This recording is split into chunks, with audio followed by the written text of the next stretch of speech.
Olá, tudo bem com você? Hoje vamos estudar a segunda lição, que é a primeira parte sobre a Páscoa.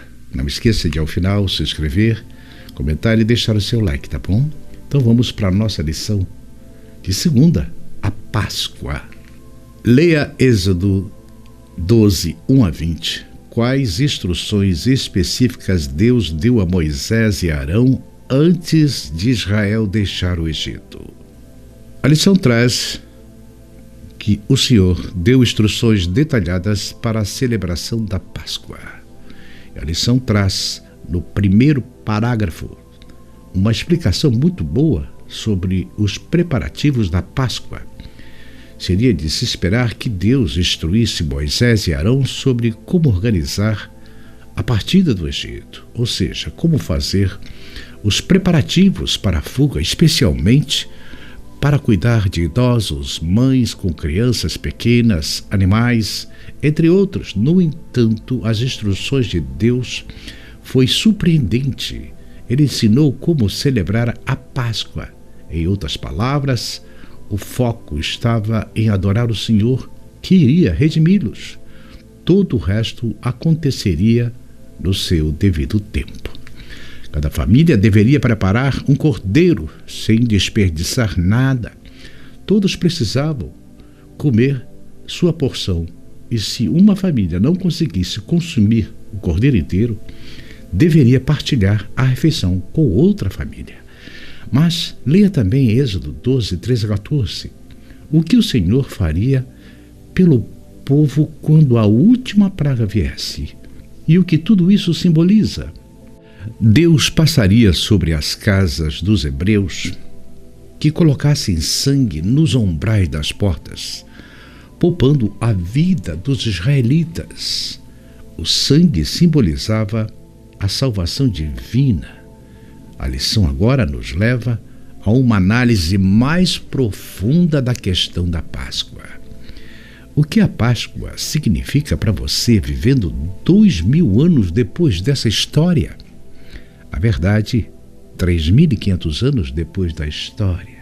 2000 anos foi depois da história completa da Páscoa em Cristo Jesus na cruz. E 3.500 anos depois da Páscoa inicial, da perspectiva, da esperança para o povo de Israel e a sua libertação. Quando pensamos sobre essa questão da Páscoa, há uma questão importante a ter em mente para que este assunto seja claramente compreendido por aqueles que viveram tanto tempo depois. Na verdade, esta é uma questão importante para todos nós. Então, viver tanto tempo depois da história de Israel melhora ou piora a nossa condição?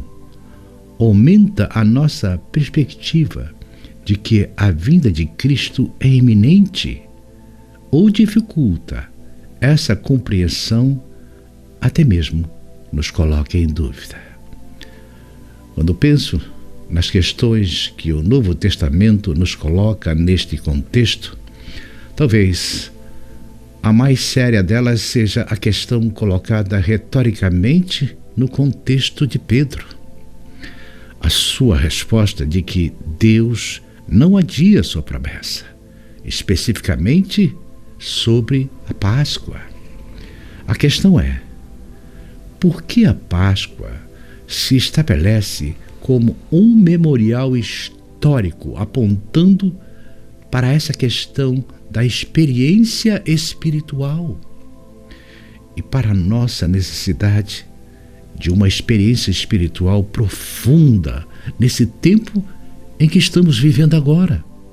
Afinal, a Páscoa não deve ser observada apenas como uma questão histórica, seja da libertação de Israel ou da morte em cruz de Jesus Cristo, mas principalmente como uma certeza presente de que Cristo continua a agir da mesma forma. Em outras palavras, pensar na Páscoa é lembrar que Deus instituiu a Páscoa não como um evento de fuga de Israel do Egito ou de sua simples libertação, mas como um ato de adoração. Havia um significado profundo em toda a preparação para a Páscoa, em todos os detalhes que a cercavam. Afinal, antes que a destruição ocorresse, isto é, antes que a morte dos primogênitos e o anjo da morte ou o anjo da vingança passassem sobre o Egito com sua mão poderosa, agindo em nome de Deus. Deus permitiu que o povo visse a gravidade do que estava por vir.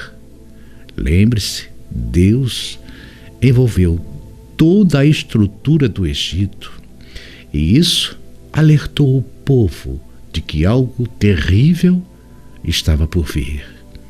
Havia uma oportunidade de salvação, instrução para essa salvação, tanto que aqueles que receberam positivamente a promessa de salvação de Deus foram libertos.